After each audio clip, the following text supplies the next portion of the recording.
Pernah suatu waktu dia di zaman Rasulullah SAW sudah meninggal. Rasulullah SAW sudah intaqala ila rafiqil a'la. Bahasa meninggal sepertinya kurang pas buat Rasulullah SAW. Rasulullah SAW berpindah kepada alam yang lain. Datang Rasulullah SAW di zaman Sayyidina Uthman bin Affan. Nuaiman duduk di depan masjid Rasulullah SAW. Rasulullah sudah nggak ada. Nuaiman sumpek. Biasanya Rasulullah SAW dimainin sama dia.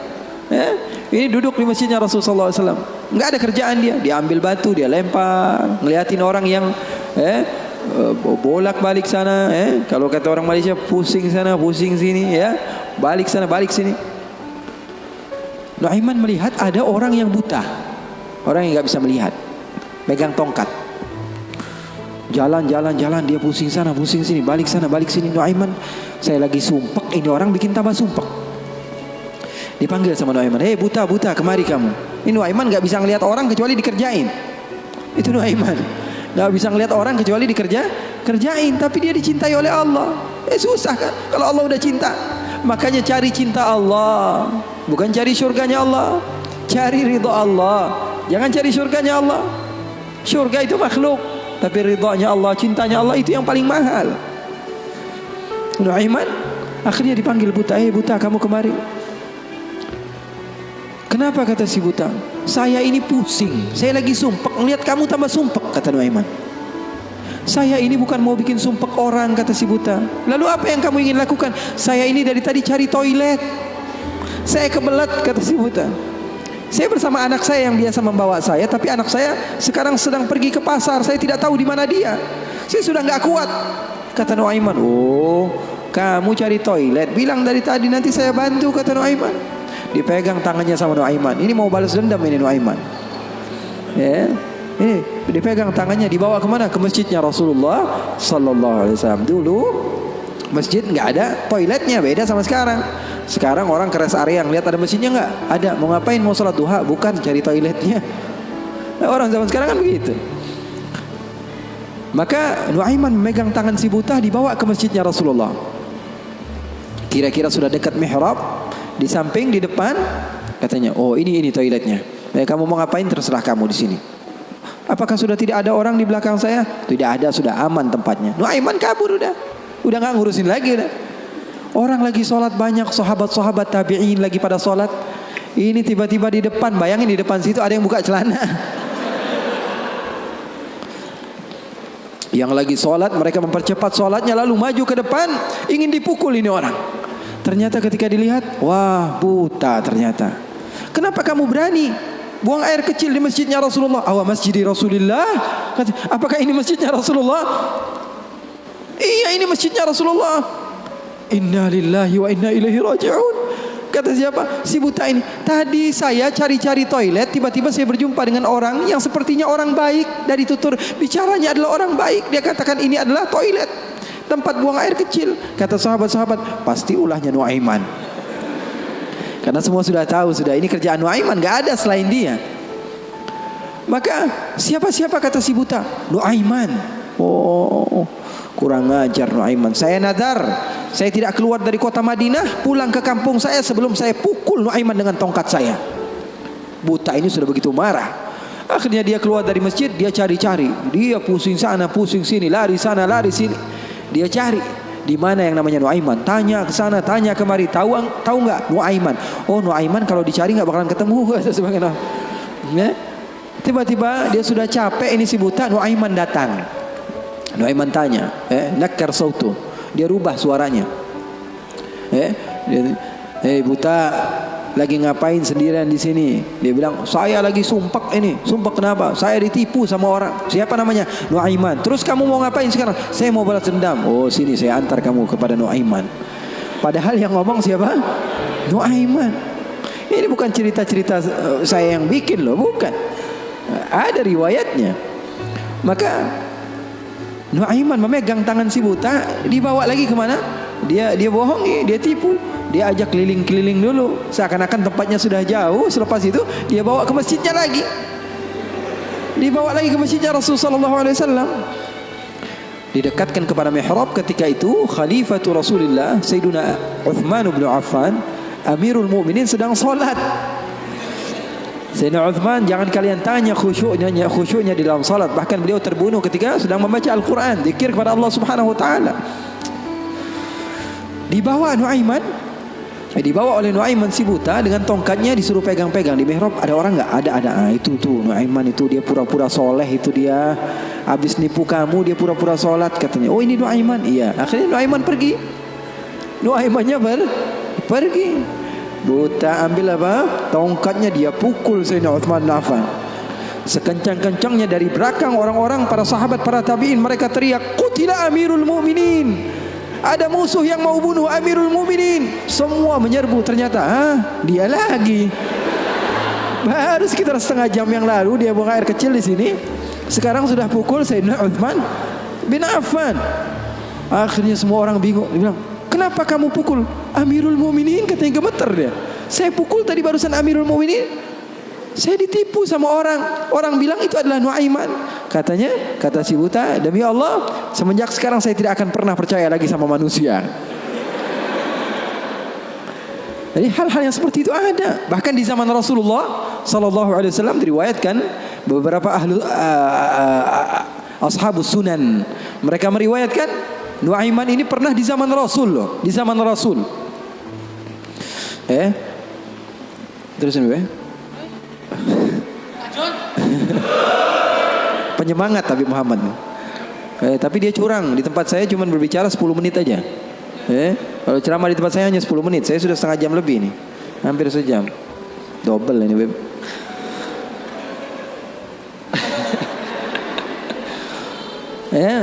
Nuaiman di zaman Rasul sallallahu alaihi wasallam, Sayyidina Abu Bakar ini banyak rihlah, banyak pergi kemana-mana, pergi ke Syam untuk berdagang, berbisnis.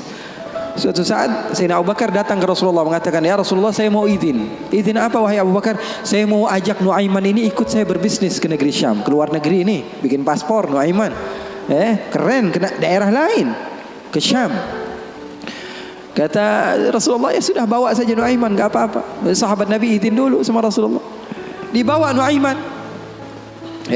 Dibawa Nuaiman bersama beberapa orang yang ikut. Biasa Sayyidina Abu Bakar kalau berbisnis berdagang ke negeri Syam, dia bawa rombongan yang banyak. Di antaranya tadi Nuaiman. Nuaiman dibawa. Sesampainya di negeri Syam, semua dibagi tugasnya oleh Sayyidina Abu Bakar. Kamu berdagang, kamu membeli, fulan bin fulan, semuanya mendapat apa? Tugas dari Sayyidina Abu Bakar. Ada seseorang di antara sahabat Sayyidina Abu Bakar, namanya Huwaitib. Namanya siapa? Huwaitib. Ini orangnya polos. Orangnya polos banget. Kata Sayyidina Abu Bakar, "Kamu seperti biasa wahai Huwaitib. Apa kerjaan kamu?" "Pekerjaan kamu jaga makanan. Kalau saya minta makan, kamu kasih. Kalau saya belum datang, maka jangan beri makanan." Nuaiman tanya, "Saya kerjaannya apa wahai Abu Bakar?" "Kamu mau ngapain terserah kamu wahai Nuaiman.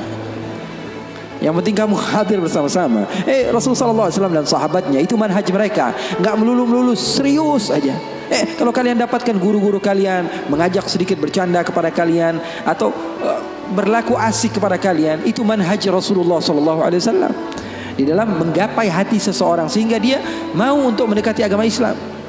Ini enggak, dikit-dikit matanya melotot, melihat ke kanan bilang sesat, melihat ke kiri dibilang sesat, ini orang salah, ini orang enggak betul, ini orang enggak baik. Enggak, Rasulullah enggak begitu. Rasulullah SAW penuh dengan kebijakan. Enggak juga Rasulullah SAW ngegampangin. Wah, ini boleh, yang ini boleh, yang ini boleh, semuanya boleh. Enggak juga, ada batas-batasannya. Makanya kalian beruntung di dalam satu manhaj, la ifrat wa la tafrid. Enggak berlebih-lebihan, enggak kekurang-kurangan. Maka Nuaiman bertanya kepada Sayyidina Abu Bakar, "Kerjaan saya apa?" "Pekerjaan kamu terserah, mau ngapain aja." Sayyidina Abu Bakar pergi berbisnis. Nuaiman enggak ada kerjaan, akhirnya lapar. Dia datang kepada Huwaitib, mengatakan kepada dia, "Tib, saya sudah lapar nih. Saya pengen makan nih. Berikan kepada saya makanan." Kata Huwaitib, dia mengatakan, Wahai Nuaiman, Sekarang belum waktunya makan, kita tunggu Abu Bakar. Sekitar sejam 2 jam lagi dia datang, baru saya akan berikan makan. Ini kan amanat dari Sayyidina Abu Bakar, sahabat Nabi. Ini orangnya polos banget ini, sahabatnya Sayyidina Abu Bakar. Akhirnya Nuaiman bilang, saya sudah lapar, saya nggak bakalan kuat nunggu Abu Bakar. Ini orangnya aneh, yang ini orangnya polos. Yang satu bilang, wah enggak, saya takut dibilang enggak amanah. Oh, kamu berani melawan saya, kata Nuaiman. Lalu melunak ini Huwaitib, dia bilang, tolonglah Nuaiman, jangan jahat sama saya. Kalau Rasulullah saja bisa kamu kerjain, apalagi saya. Tolonglah katanya, jangan macam-macam. Kata Nuaiman, kamu berikan makanan, kalau tidak saya bikin masalah sama kamu. Ngancam Nuaiman. Akhirnya dia mengatakan, waduh gimana ini? Ini amanat dari Abu Bakar. Ya sudah, terserah kamu. Yang terpenting saya tidak akan berikan makanan sehingga Abu Bakar datang. Kamu mau ngapain terserah kamu. Akhirnya Nuaiman bilang, wah nantang saya, kata Nuaiman. Apa yang dilakukan Nuaiman? Nuaiman pergi ke pasar. Dia cari tempat penjualan hamba sahaya. Dia lihat, wah ini hamba sahaya jual. Berapa harganya? 300 dirham. Yang ini berapa? 300 dirham. Yang ini berapa? 300 dirham. Wah, dia bilang, mahal-mahal ya hamba sahaya di sini, kata. Loh, memangnya kenapa? Saya punya hamba sahaya, saya mau jual 100 dirham saja, kata. Apa kata Nuaiman? Saya punya hamba sahaya, saya mau jual 100 dirham saja. Wah, murah sekali hamba sahaya kamu. Iya, cuma dia punya kekurangan. Kekurangannya apa? Kalau kalian tangkap, dia bakalan bilang, saya bukan hamba sahaya, saya orang bebas. Saya bukan hamba saya orang bebas. Wah, kata orang-orang, saya mah nggak perlu sama bacotnya, yang penting kerjanya. Dia mau ngomong apa terserah, yang terpenting dia mau kerja. Oh, kalau begitu deal.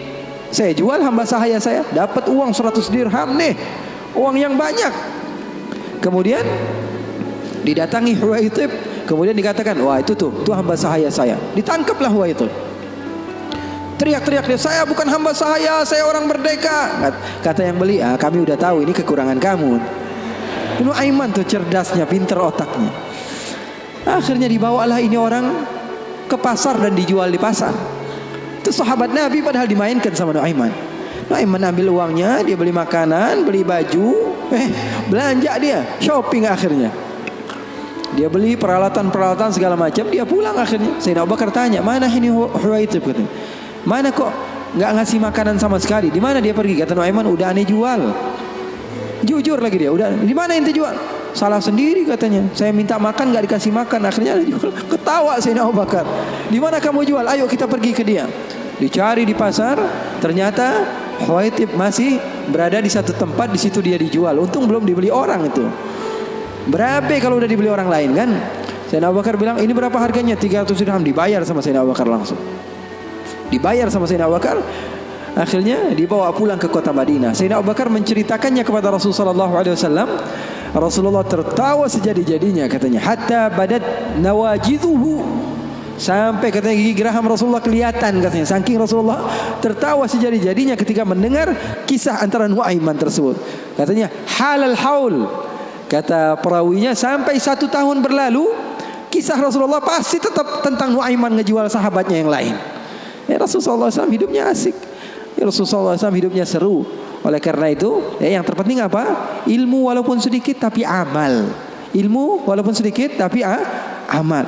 Oke, nggak apa-apa, asik-asikan di dalam kehidupan dunia kita, nggak apa-apa. Yang terpenting apa? Berlandaskan ilmu. Amal itu berlandaskan ilmu. Abdullah bin Mubarak tadi, dia datang ke goa, berjumpa dengan seseorang yang sudah beribadah selama 40 tahun. Abdullah bin Mubarak bilang, wahai Syekh, doakan saya, kamu adalah orang yang soleh, orang yang dekat dengan Allah, doakan supaya saya dekat kepada Allah Subhanahu wa taala. Katanya, iya, baiklah, saya akan doakan kamu. Ini kata orang yang rajin ibadah tadi, 40 tahun dia beribadah. Didoakan oleh dia. Kemudian Abdullah bin Mubarak, ringkas cerita, izin pulang. Ketika pulang, Abdullah bin Mubarak melihat keanehan. Ini kok hamba Allah dia pakai gelang. Bukan pakai gelang, pakai kalung. Ini kok dia pakai kalung? Ketika diperhatikan sepertinya ada sesuatu di kalungnya. Ketika didekati ternyata apa? Dia pakai bangkai tikus.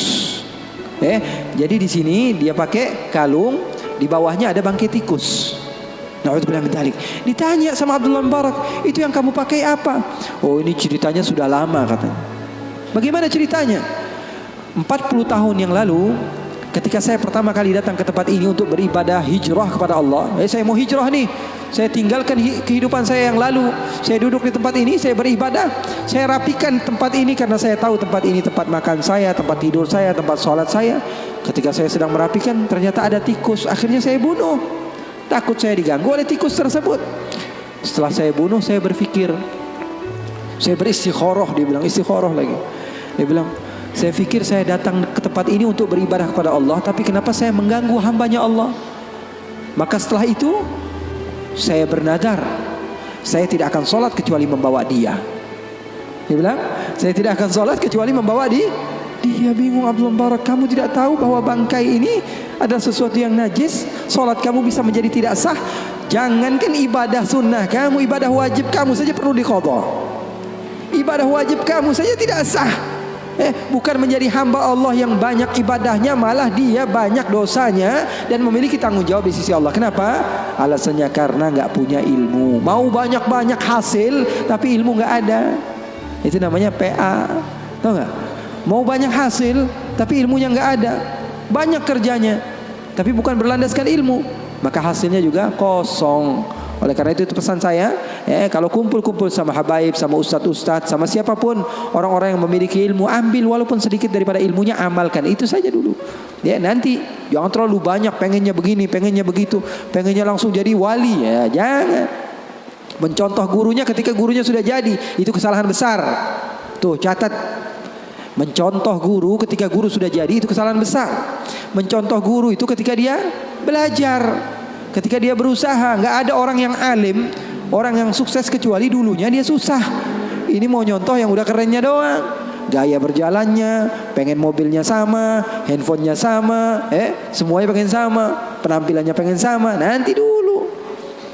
Kalau kamu di masa hijrah, kamu contoh ketika guru kamu sedang berusaha, dan insya Allah itu manfaat bagi kita semua. Waktu kita masih ada beberapa menit, insya Allah untuk doa, untuk Habib Muhammad doa.